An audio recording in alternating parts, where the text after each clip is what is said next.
الحمدللہ رب العالمین والصلاة والسلام علی سید الانبیاء والمرسلین اما بعد فاعوذ باللہ من الشیطان الرجیم بسم اللہ الرحمن الرحیم۔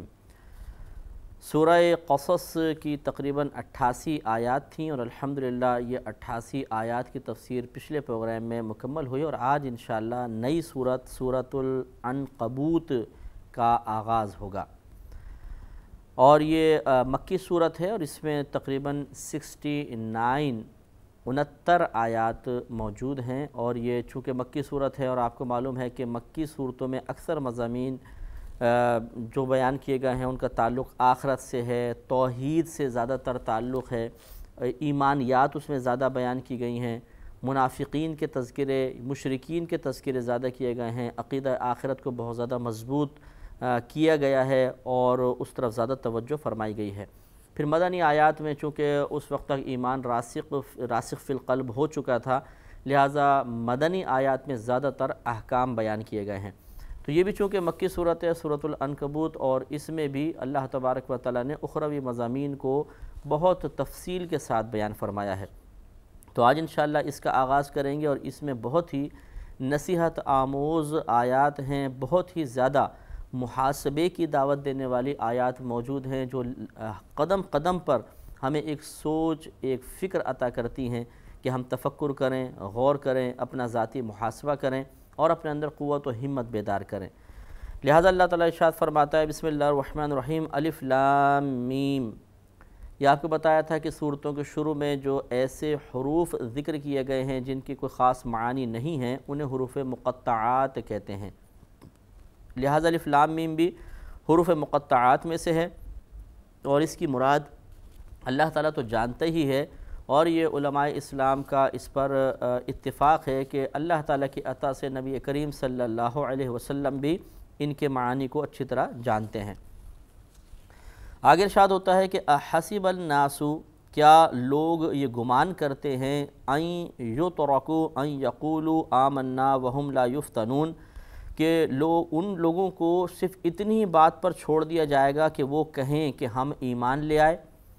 وہم لا یفتنون، اور ان کی کوئی آزمائش نہیں کی جائے گی، انہیں کسی فتنے یا آزمائش میں مبتلا نہیں کیا جائے گا۔ یہ اصل میں ان صحابہ کے بارے میں نازل ہوئی کہ جو مکۃ المکرمہ میں موجود تھے، تو جو مدینہ منورہ آ گئے تھے صحابہ، انہوں نے ان کو پیغام بھجوایا کہ اس وقت تک تمہارا ایمان اب معتبر نہیں ہو سکتا کیونکہ ہجرت کا حکم ہو گیا ہے کہ جب تک تم یہاں سے ہجرت کر کے مدینہ منورہ کی طرف نہ آؤ۔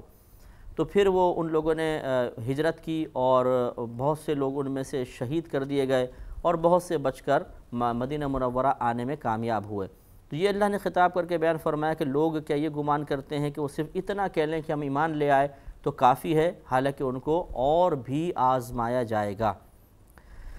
وَلَقَدْ فَتَنَّا الَّذِينَ مِن قَبْلِهِمْ، اور ضرور بے شک ہم نے ان سے پہلے والوں کو بھی آزمائش میں مبتلا کیا ہے۔ فَلَيَعْلَمَنَّ اللَّهُ الَّذِينَ صَدَقُوا، پس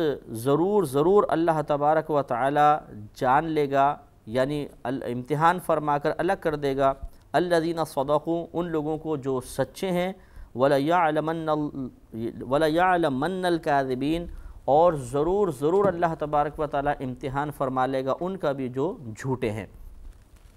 تو کہنے کا مطلب یہ ہے کہ اللہ تبارک و تعالیٰ کی بارگاہ میں صرف زبان سے کلمہ پڑھ لینا یا ایمان لانے کا اقرار کر لینا ہی کافی نہیں، بلکہ اللہ تبارک و تعالیٰ کی عادت کریمہ یہ ہے کہ اللہ تعالیٰ ایمان کا اقرار کرنے والوں کو مختلف طریقے سے آزمائش میں مبتلا فرماتا ہے۔ اس سے یہ معلوم ہوا کہ اگر کوئی شخص نیکی کی طرف مائل ہو جاتا ہے، نیک اعمال کرتا ہے، پرہیزگار بن جاتا ہے، تو اس کا مطلب ہرگز یہ نہیں ہے کہ اب وہ یہ تمنا کرنا شروع کرے کہ اللہ تبارک و تعالیٰ میری پرہیزگاری کو، میری نمازوں پر استقامت کو، میرے سچ بولنے کو، میرے گناہوں سے بچنے کو ملحوظ رکھتے ہوئے کوئی مصیبت مجھ پہ نازل نہ فرمائے۔ یہ غلط خیال ہے اور یہ ایک عوامی خیال ہوتا ہے کہ بولتے ہیں یہ پتہ نہیں کیوں ہم پر مصیبتیں آ رہی ہیں، 5 وقت نماز ہم پڑھتے ہیں، قرآن پاک کی تلاوت ہم کرتے ہیں، گناہوں سے بچنے کی کوشش ہم کرتے ہیں، پھر بھی ہم پر ہی مصیبت آ رہی ہے، اور وہ فلاں فراڈ کرتا ہے، رشوت دیتا ہے، سود کا کاروبار کرتا ہے، اس پر اللہ تعالیٰ کی بڑی رحمت اور کرم ہے۔ تو معاذ اللہ ایک بات تو یہ کہ جو رشوت لے رہا ہے اس پر اللہ کا کرم کہنا یہ بھی بڑا سخت جملہ ہے اور حکم کفر تک اس پر یہ چیز پہنچ سکتی ہے، احتیاط کرنا چاہیے۔ اور دوسرا، یہ کوئی ضابطہ قاعدہ نہیں ہوتا کہ اگر آپ نیک پرہیزگار ہو جائیں گے تو اللہ تعالیٰ آپ کو اپنی بارگاہ میں مقبول بنا کر ہر قسم کی مصیبت سے محفوظ کر دے گا۔ یہ وہی بات بولے گا، یعنی وہی شخص یہ جملہ کہے گا کہ جس نے اپنی اسلامی تاریخ کا مطالعہ نہیں کیا، جس کو گہری نظر حاصل نہیں ہے۔ ورنہ آپ یہ دیکھیے کہ نبی کریم صلی اللہ علیہ وسلم نے جب اعلان نبوت فرمایا تو آپ کی عمر مبارکہ 40 سال کی تھی، اور پھر 13 سال آپ مدینہ منورہ میں مکہ المکرمہ میں مزید رہے، 53 سال، پھر 10 سال مدینہ منورہ کے 63 سال۔ 13 سالہ مکی زندگی آپ نے جس آزمائش میں گزاری، وہ آپ کوئی تاریخ کی کتاب، نبی کریم صلی اللہ علیہ وسلم کی سیرت پاک پر لکھی گئی کتاب کا مطالعہ کر کے جان سکتے ہیں کہ کس قدر شدید آزمائشیں تھیں۔ تو حبیب باری تعالیٰ ہیں، سب سے آخری نبی ہیں، سب سے محبوب ترین نبی ہیں، اللہ تعالیٰ کے چہیتے نبی ہیں، اللہ تعالیٰ کی خصوصی نظر کرم آپ پر ہے، آپ پرہیزگار ہیں، متقی ہیں، ہر طرح کے نیک عمل کرنے والے ہیں، اس کے باوجود 13 سال تک شدید آزمائش۔ تو یہ غور کرنا چاہیے کہ ہم صرف چند نمازیں پڑھنے کے بعد، روزے رکھنے کے بعد، قرآن پاک کی تلاوت کرنے کے بعد اپنے آپ کو کیوں یہ سمجھنے لگ جاتے ہیں کہ اب اللہ تعالیٰ پر لازم ہو گیا ہے کہ ہماری نیکیوں کو دیکھ کر وہ کرم فرمائے اور ہماری مرضی کے موافق ہمارے ساتھ عمل کرنا شروع کر دے، جو ہم چاہیں وہ ملنا شروع ہو جائے، جس سے ہم بچنا چاہیں وہ ہماری مرضی کے مطابق اس سے ہمیں بچائے۔ یہ ضابطہ، یہ نظریہ غلط ہے، یہ خیال غلط ہے۔ اسی وجہ سے تو ہمارے ہاں وسوسے پیدا ہوتے ہیں، اسی لیے ہمارے ہاں نماز پڑھنے والا بھی اپنے زبان سے بعض اوقات اللہ کی بارگاہ میں شکوہ کر کے کفر کی طرف مائل ہو جاتا ہے کہ ہم سوچتے نہیں ہیں۔ لہٰذا سوچئے، غور و تفکر کیجئے، اللہ نے کتنے واضح الفاظ میں ارشاد فرمایا، اور مخاطب وہ صحابہ ہیں جو اولین سابقین میں جن کا شمار ہوتا ہے، جو پہلے ایمان لے کر آئے، اور ان کے درجات بڑے بلند ہیں۔ باقی صحابہ جو بعد میں ایمان لے کر آئے ان کے درجات کم ہیں۔ تو اللہ تعالیٰ نے بیان فرمایا کہ صرف ایمان لانا کافی نہیں ہے، اللہ کی آزمائشیں بھی آئیں گی، اور اس پر بھی ثابت قدم پر آپ سے والوں پر بھی آزمائش۔ پچھلی قوموں میں بھی گزرے ہیں جن نے نبیوں کا ساتھ کیا، تو اس زمانے کے کفار ان پہ ظلم ختم کیے، ان کے بدن کو کاٹ دیا، وہ آروں چیر دیا گیا، بہت اذیت، لیکن وہ ثابت قدم رہے۔ تو اللہ نے ارشاد فرمایا ہم امتحان لیں گے کون ایمان ہے اور اظہار میں جھوٹ بولنے والا ہے۔ تو منافقین تھے، کرام تھے، اور اللہ تعالیٰ کی رضا حاصل کرنے میں پیش قدمی انہوں نے کی، قیامت تک کے لیے ہمارے اور مقت قرار۔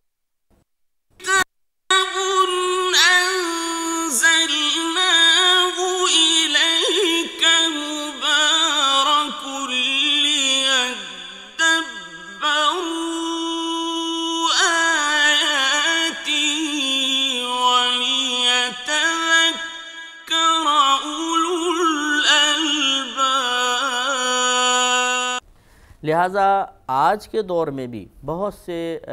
ایسے مسلمان بھائی ہیں، بہنیں ہیں کہ جو دین کی طرف مائل ہوتے ہیں تو انہیں بہت زیادہ آزمائشوں کا سامنا کرنا پڑتا ہے۔ کوئی بہن ہے، انہوں نے برقع پہن لیا، نمازیں پڑھنے لگیں، وہ غیبت چغلی جھوٹ سے محفوظ ہو گئیں، ناجائز زینت کو انہوں نے ترک کرنا شروع کیا تو ان کو خواتین گھیر لیتی ہیں، اور ان کو مطلب دقیانوسی اور بڑھیا اور پتہ نہیں کن کن القابات سے نوازا جاتا ہے۔ اسی طرح کوئی نوجوان اگر دین اسلام کی طرف مائل ہو، داڑھی رکھ لے، گناہوں سے بچے، زبان کی احتیاط اس کو حاصل ہو جائے، نمازوں پہ استقامت اور پابندی اختیار کرے، تو یہ پاکیزہ چیزیں اختیار کرنا ہی ان کا معاذ اللہ ایک بہت بڑا جرم قرار پاتا ہے، اور گھر والے مخالف، گھر والوں کے رویے، ان کی نگاہیں مختلف ہو جاتی ہیں، دوست ان پہ تانہ زنی کرتے ہیں، رشتہ دار انہیں آ کر معاذ اللہ ایسا لگتا ہے کہ ان کی حماقت کا احساس دلا رہے ہوں کہ آپ نے یہ غلط کیا ہے، حالانکہ یہ تمام چیزیں بالکل درست ہیں، صحیح ہیں۔ ایسے وقت میں ایسے بھائی بہن جو دین کی طرف مائل ہوئے، انہیں ان آیات پر خاص طور پہ غور کرنا چاہیے کہ آپ کو بھی آزمایا جائے گا۔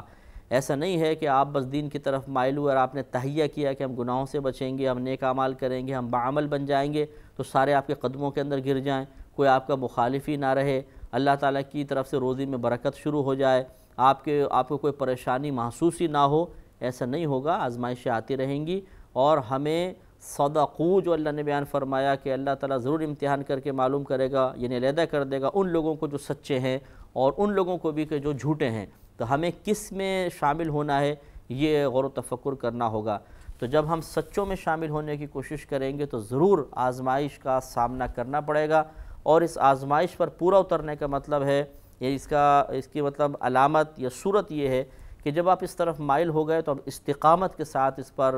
قائم رہیں اور ہر مخالفت کا سامنا کریں، اور حکمت کے ساتھ کرنا چاہیے، جیسے اس زمانے کے صحابہ کرام نے بھی حکمت کے ساتھ، صبر و تحمل کے ساتھ زبانیں بند کر کے اور بس لگے رہے اپنے کام میں۔ اسی طریقے سے آج کے دور میں بھی کوئی نوجوان دین کی طرف مائل ہو، کوئی بہن دین کی طرف مائل ہو، اور وہ اسی طریقے سے زبان بند کر کے بس عمل کرتے چلے جائیں، تو انشاءاللہ ایک نہ ایک وقت آئے گا جب اللہ کی طرف سے یہ آزمائشی دور ختم ہوگا۔ ہاں، پھر اللہ تعالیٰ ضرور ایسے ایسے انعامات عطا فرمائے گا کہ جن کا ہم نے تصور بھی نہیں کیا تھا۔ ام حسب الذین یعملون السیئات ان یسبقونا ساء ما یحکمون، یا یہ سمجھے ہوئے ہیں یا یہ گمان کرتے ہیں کہ وہ جو برے کام کرتے ہیں کہ ہم سے کہیں نکل کر چلے جائیں گے، کیا ہی برا حکم لگاتے ہیں۔ یعنی یہ جو کفر کرے، شرک کرے اور معاصی کا ارتکاب کرے، معصیت کرے، گناہ کرے،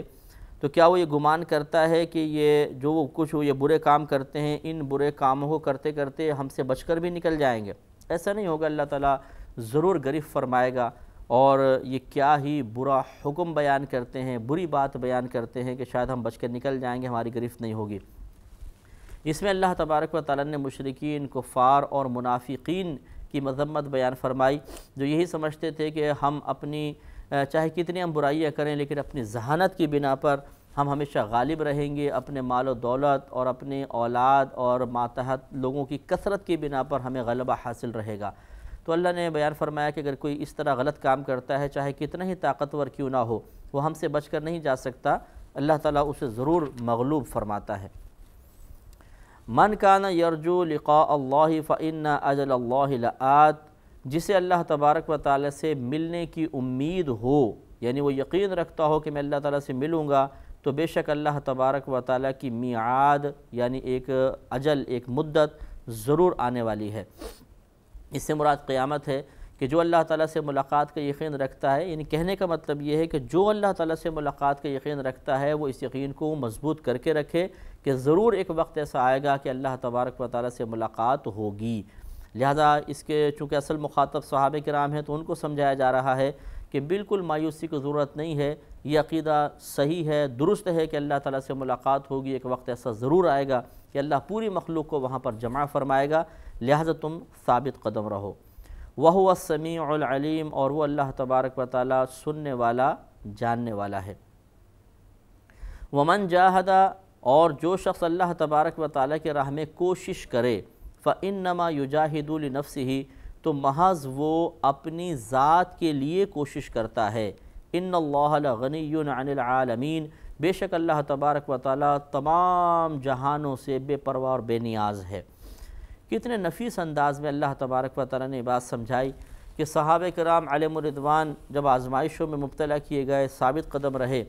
تو اللہ تعالیٰ نے یہ واضح فرما دیا کہ یہ آپ کی تمام تر جو کوشش ہے اس کا فائدہ آپ کی ذات کو ہی پہنچے گا۔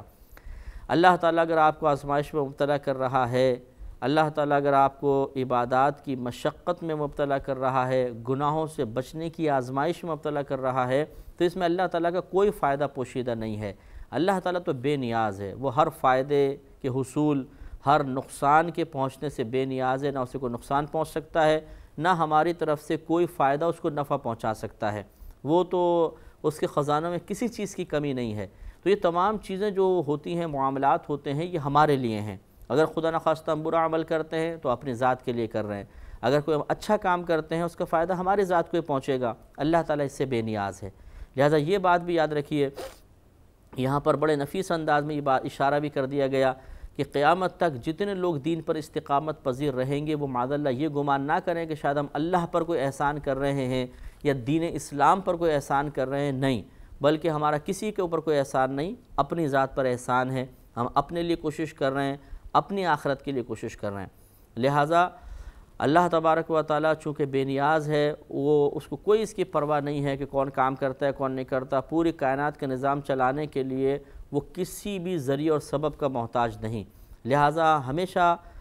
جو بھی نیک عمل کریں اسے اپنی آخرت کے فائدے کی نیت سے ہی کریں، اللہ تعالیٰ کی رضا کے حصول کے لیے کریں۔ اس کی ادائیگی میں یا ادائیگی کے بعد کبھی بھی یہ خیال نہ آئے کہ شاید میں نے کوئی اللہ تعالیٰ کے لیے بڑا کام کر لیا یا دین اسلام پر کوئی احسان کر دیا۔ نہیں، ہمارا کوئی کمال نہیں ہے، یعنی ہمارا اس لحاظ سے کوئی کمال نہیں ہے کہ شاید ہم نے دین پر احسان کر دیا ہو یا معاذ اللہ اللہ کو فائدہ پہنچا دیا ہو، بلکہ تمام تر فائدے ہماری ذات کی طرف توجہ ہوتے ہیں، ہم ہی دنیا اور آخرت میں اس کا فائدہ پائیں گے۔